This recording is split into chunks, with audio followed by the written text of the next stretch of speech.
Hi guys, welcome to Richard in the Kitchen. Tonight we're going to be talking about how to perfectly sear a steak. I know there's a lot of opinions out there, as there are chefs, about how to properly do this.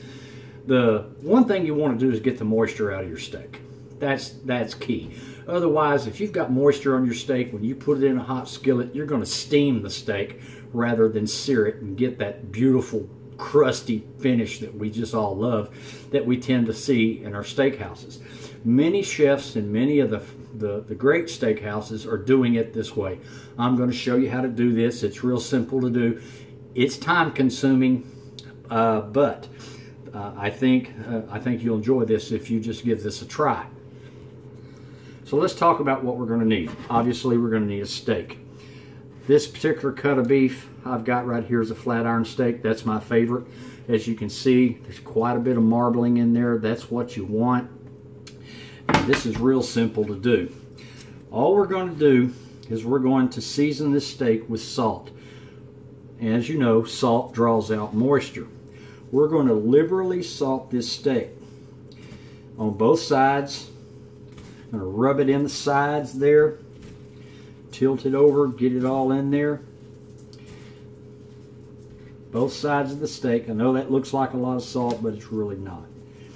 Okay, give it a good pat.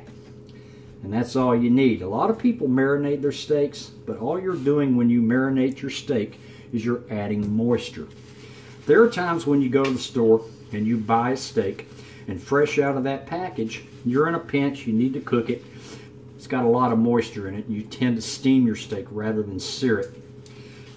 And in those times, it doesn't hurt to take a good paper towel and just pat that thing dry if that's the pinch that you're in. But this is all you need to do, is salt this steak very liberally. It's going to draw that moisture out. And all you need to do this is a cookie sheet and a rack.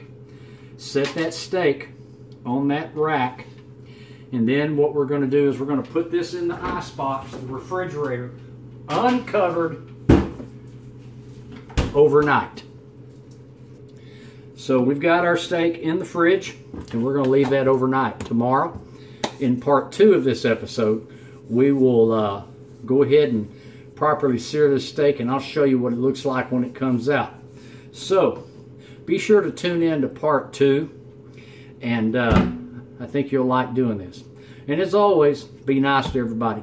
You know, do a random act of kindness for somebody less fortunate than you, and make you feel good. We'll see y'all on part 2.